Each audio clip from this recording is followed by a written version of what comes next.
from muscleforlife.com, and in this video I want to talk about something that I get asked about fairly often, which is how to eat properly to maximize muscle growth, how to bulk properly, I guess you could say, because a lot of people will hear that the traditional kind of approach of bulking, where you're eating in excess of calories to maximize muscle growth, and then cutting, wherein you're putting yourself in a caloric deficit to lose fat, that cycle is just very inefficient, and you're much better off doing some fancy dietary strategies that will allow you to essentially maximize muscle growth while staying lean or even losing body fat. And my experience with with those types of approaches is they just don't really work as claimed for most people. I've worked with thousands of people at this point, just through my work at muscleforlife.com and as an author, and guys that are and girls that are new to weightlifting and have a fair amount of body fat to lose, they will be able to build muscle and lose fat just simply doing what I teach in my books, which is a very straightforward method of dieting where you're just controlling the you could say you're regulating your calories, but more importantly you're regulating your macronutrients, your protein, your carbs, and your fats. And just by training properly and eating properly, you can build muscle and lose fat simultaneously. But if you are a veteran weightlifter, if you already are in great condition, you can forget about building muscle while losing fat, regardless of what you do with your diet. I mean, the only way to really do that would be drugs. So when you're already in good shape, what you're looking to do when you're cutting is really just maintain your lean mass. And the most direct reflection of that is your strength. If you can maintain your strength throughout your cut, you're doing a good job, and you're not going to be losing muscle. And strength is also, though, it is partially kind of regulated by the amount of carbohydrates that you're eating. So as you reduce your carbohydrates, you will see that your strength goes down. It doesn't necessarily mean that you're losing muscle, but dramatic strength losses when you're cutting usually indicates muscle loss. So the most effective way to kind of get from a normal physique to a more muscular physique, or whatever kind of physique that you want to go for, is the traditional bulk and cut approach. But my take on it is a little bit different. There are different bulking routines out there that will have you eating huge amounts of calories. Sometimes the numbers are just arbitrarily high. It'll just say, oh, if you're a guy, then you should be eating 5,000 calories a day. There's your bulking plan, go. Or the numbers that are recommended in terms of formulas are just very high. They might give you a formula that, based on your weight, if you're a 170 pound guy, 160 pound guy, according to the formula, you might start out at 4,000 calories a day. And these formulas are usually based on different formulas out there, like the Harris Benedict, and there are others, Catch McCardle, which takes your basal metabolic rate, the base amount of calories that you're burning every day based on your weight, height, body fat percentage, and activity level. Well, actually, the activity level, that's separate from BMR. So BMR is really just, if you were just to lay there and do nothing all day, how much energy is your body going to burn? And then you take the activity level on top of it, and it gives you a multiplier. So you multiply that base number by the activity multiplier, and then you have your total caloric expenditure for the day. And in my experience, those formulas just tend to be high. Those multipliers, the BMR calculation is fairly accurate, but when you start getting into the activity multipliers, that's where the calories just skyrocket. I mean, according to those types of formulas, I should be able to eat probably around 3,500 calories a day, and that would be my maintenance. That'd be my total daily energy expenditure, according to because I lift weights 5 days a week, and even on my maintenance, I'm doing 3 days of cardio a week. Actually, right now I'm lifting 6 days a week. I forgot I added a second shoulders day, and I'm doing still 3 days of cardio a week, 1 day of full rest. So I'm exercising a lot, and my maintenance in reality is about, right now, 2,600 calories a day. And I'm doing basically one refeed, one high carb, one surplus day per week. And I'm probably around 7% body fat or so. and that's my real maintenance. But according to these other formulas, I should be able to be eating, 700-800 calories more per day and still stay the exact same. And if I were to do that, I mean, that would almost be bulking calories for me. Maybe I could work my way up to about 4,000 calories on a bulk, but that would be a gradual process, and it would also be as my body fat gets higher. I mean, you can, when you're bulking, you'll be eating a certain number of calories, and then your weight will stick, and then you'll add some, and then it'll start going up, and then it sticks, and you add some, and so in that way you can work your calories up, but your body fat does go up as well. So in this video, I just want to go over a few specific things in terms of how to eat to maximize your muscle growth, basically. And the first key point that you have to understand is that you need to be in an energy surplus to maximize muscle growth. What that means is you need to be giving your body more calories, more energy than it's expending, than it's using. And of course, your organs just operating require energy. Your brain requires a lot of energy. Your body has that basal metabolic requirement, and then all your activity, anything that you're doing on top of that, increases caloric expenditure. And the reason why is, and I'm actually going to be linking a few studies in the description down below, which you can check out if you want, just to explain. I mean, it really dives into the science of why this is. I'll give a simple explanation, and if you want to go read more, you're welcome to do that. But the primary reason why that's important, this energy balance aspect of nutrition is important, is when you're in a caloric deficit, when you are eating less energy than your body needs, you're going to lose fat. But what that also does is it interferes with the process of protein synthesis, which is, every day your body, your protein, your muscle cells are being broken down and then being repaired. There are cells that are dying and they're being replaced. And when we go in the gym, we're damaging muscle cells that then have to be repaired. That process is protein synthesis. Your body actually has to synthesize new proteins to use. So when you're cutting, when you are in a low energy, when the body has a low energy environment, that process is impaired. And how exactly it's impaired is pretty complicated. It deals with different types of enzymes and things. It's not worth getting into that. I mean, it's interesting, but it's also, even some of it's over my head. But I understand, the basic, how the different parts work together, and that's the net effect is, and that's why when you're cutting, you generally don't build muscle. What you're really trying to do is just maintain. You're trying to have your body's protein synthesis levels be enough to meet the demands being put on them, because if the damage to the cells, if the demands for synthesis exceed your body's ability to synthesize new proteins, then you have a net muscle loss. You could look at it you could look at it on a 24-hour cycle. Your body is going to there's going to be demands placed on it for so much of demands placed on it during that 24-hour period, and then its synthesis rates are going to either match that or fall below that or be above that. If it's above that, that's muscle growth. You've accumulated more muscle cells, you could say, or more, muscle that make up muscle fibers, but you've accumulated more. Maybe it's 100 grams more by the end of the day, or maybe it's less, 50 grams, whatever, or you've lost. So that's this first important point, is you have to make sure that you're not in a low energy, your body's not in a low energy environment to maximize muscle growth. So that's where eating a ton of calories, yes, it does accomplish that. It does put your body into a surplus, and which removes that restriction on protein synthesis that comes with a low energy environment. But it also comes with excessive fat storage, and it's not necessary though. You don't need to be in that much of a surplus. If you're in a 5 or even 10% surplus in terms of calories, so let's say that your body burns, let's say you're burning 3,000 calories a day. If you're eating, even just around somewhere between 31 and 3,300 calories a day, that's enough to put your body in a, you could say, a positive energy balance, which then allows it to synthesize proteins at, at least its most efficient rate, depending on what else you do, of course.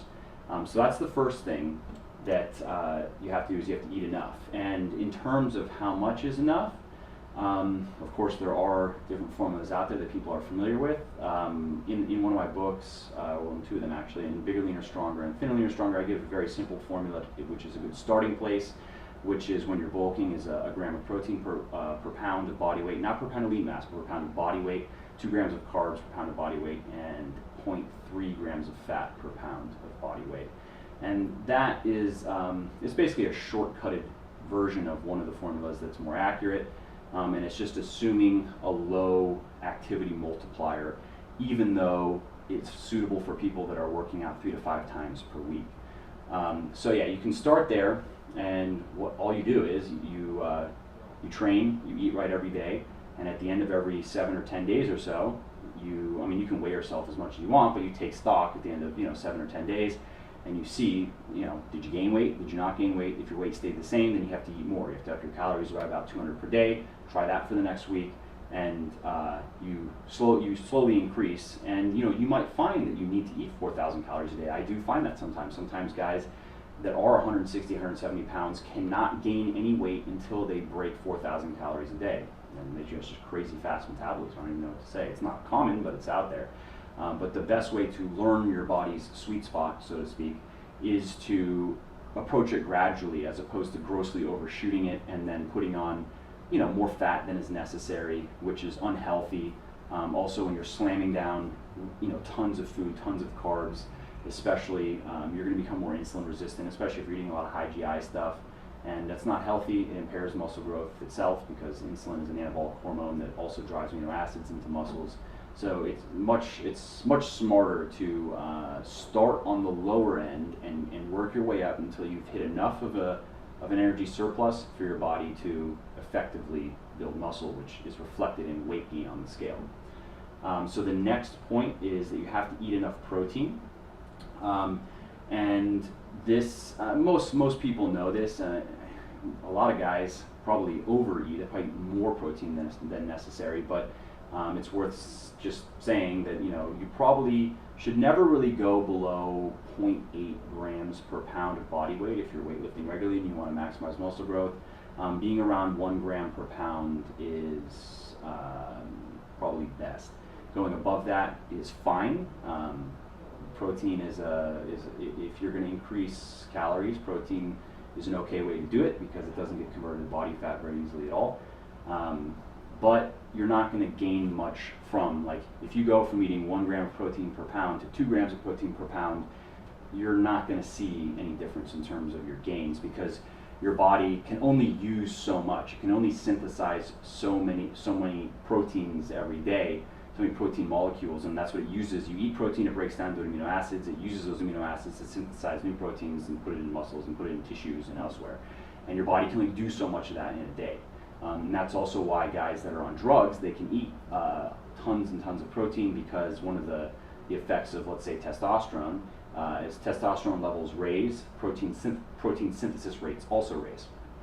So it's common when guys are on drugs that, yes, they will eat 2 grams of protein per pound of body weight, and their body can actually use that, so they get benefit from it. But if you're a natural weightlifter, there's no reason to really go over, when I'm recommending for the diet for cutting, I recommend 1.2 grams. I recommend a little bit more protein, and you're dropping your carbs a little bit, but it's not a huge amount of protein. And that difference between 1 gram of protein per pound and 1.2 grams of protein per pound is there is no difference in terms of protein or synthesis in the body.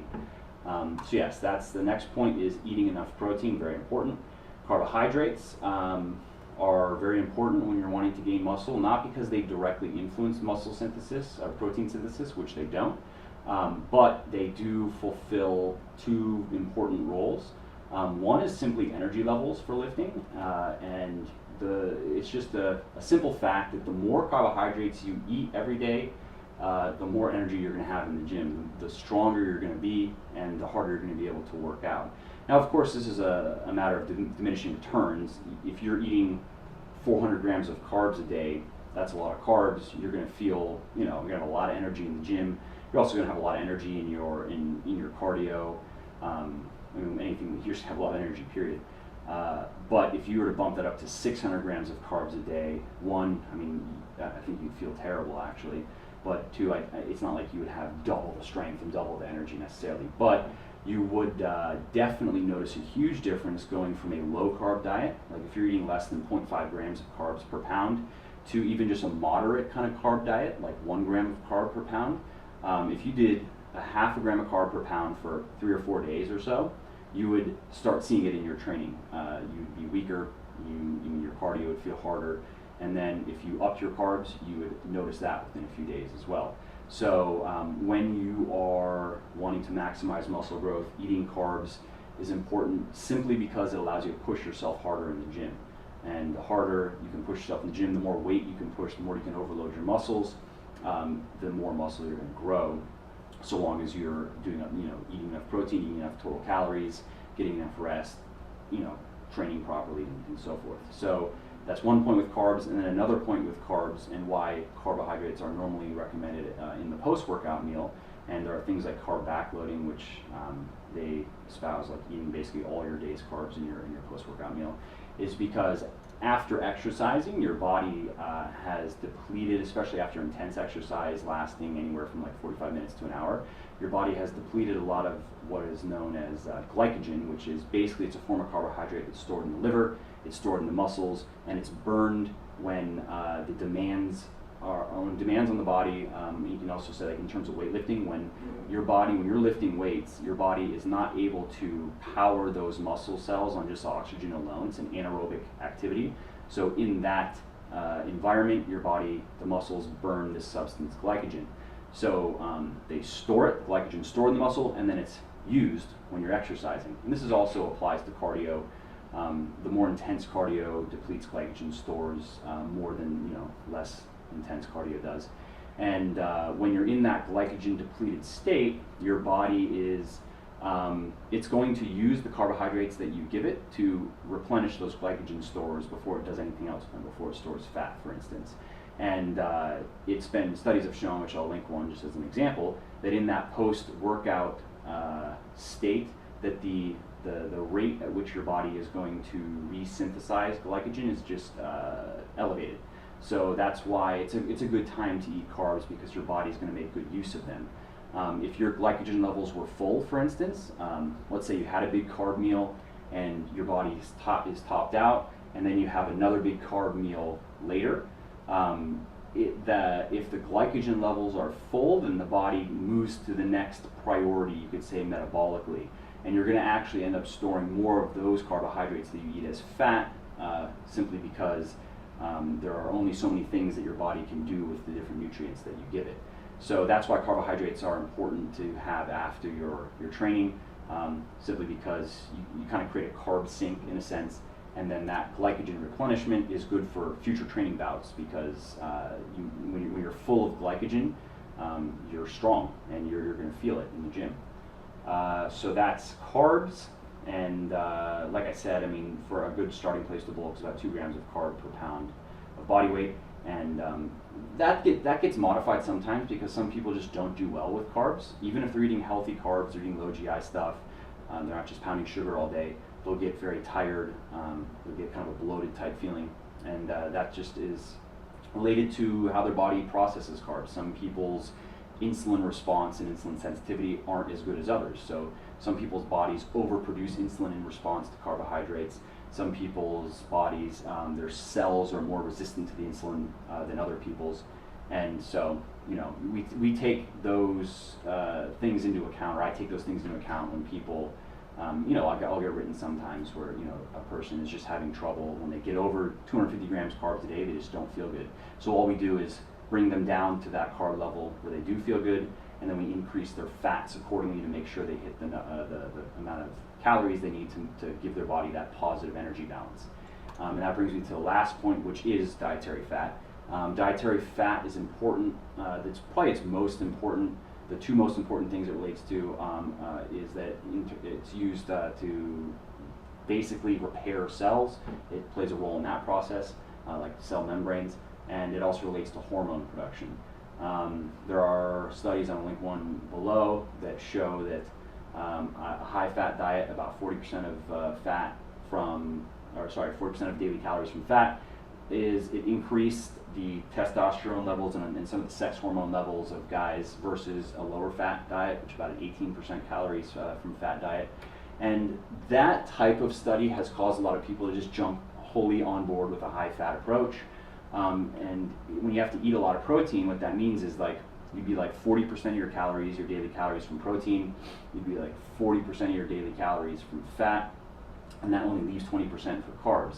And my thing with that is that small increase, like you can check the study, but I believe it was like about a 10 or 12% increase in hormones, the sex hormones, when you compared the lower fat to the higher fat. And yeah, that sounds good on the surface, but that doesn't actually translate to much of anything in terms of training results. I have an article which I'll link down below, which goes over this and shows that fluctuations of things like testosterone, IGF-1, growth hormone within normal physiological ranges doesn't affect your gains in the gym. Like if you went from the bottom of physiological normal to the top, yes, that would have an effect. But if you're just right in the normal range and you increase your test levels by 5-10%, you might feel a little bit better. You might like notice it a little bit, but it's not going to affect anything in the gym. You're not going to build more muscle. You might notice a tiny bit more strength, but probably not. And you can check out that study below. So in terms of like optimizing your hormones, it's not as important as people think. When you're eating 40%, when you're doing a 40% from protein, 20% carb, 40% fat diet, the bigger problem is going to be that 20% of calories from carbs is quite low, and that is going to negatively affect your training for sure. You're going to have less energy in the gym. You're not going to be able to lift as much weight, and therefore not be able to overload the muscles as much as you would be able to if you were to flip the fat and the carbs and get like 40% of your daily calories from protein, 40% from carbs, and 20% from fat. And if you're getting 20% of your daily calories from fat, your body's getting enough fat to do what it needs to do, to produce its hormones at a normal level, to repair cells and whatnot. So you're not really losing anything, and I think you're gaining a lot more by increasing your carbs when it comes to weightlifting especially than you are by going low carb, high fat to maybe get a little bit of boost in your hormones. So yeah, I mean that's pretty much it. That's what I wanted to cover in this video. I hope this helps in your meal planning, and I hope it helps if you're having trouble gaining weight and building muscle. Diet is always the number one place to look. I would say that training is very important as well, but even if you train properly, if you're not eating properly, I mean it really can be, I work with a lot of people that start on if it's guys or girls who start on one of my programs. So they're training heavy, they're hitting their compound lifts every day, they're doing everything right on the training side, they're getting enough rest, and they're not gaining weight. They're getting stronger, not gaining weight, and all it is increasing food. That's it, every time.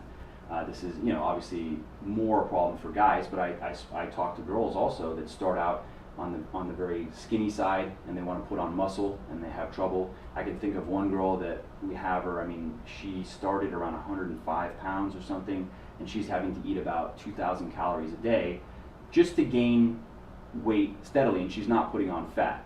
And the amount of muscle that a girl can build is less than a guy, so she's not gaining like necessarily a pound a week, but now she's actually making progress on her weight and making progress in the gym. That's quite a lot of food for a girl that size. She almost has trouble doing it some days. So yeah, those are really the fundamentals for eating to build muscle. I hope you liked the video. I'm going to be doing a lot of these shorter videos and some of the longer ones, so please subscribe to my channel if you like what I'm doing, and check me out at muscleforlife.com. I write a couple articles a week, do all kinds of fun stuff over there. All right, see ya.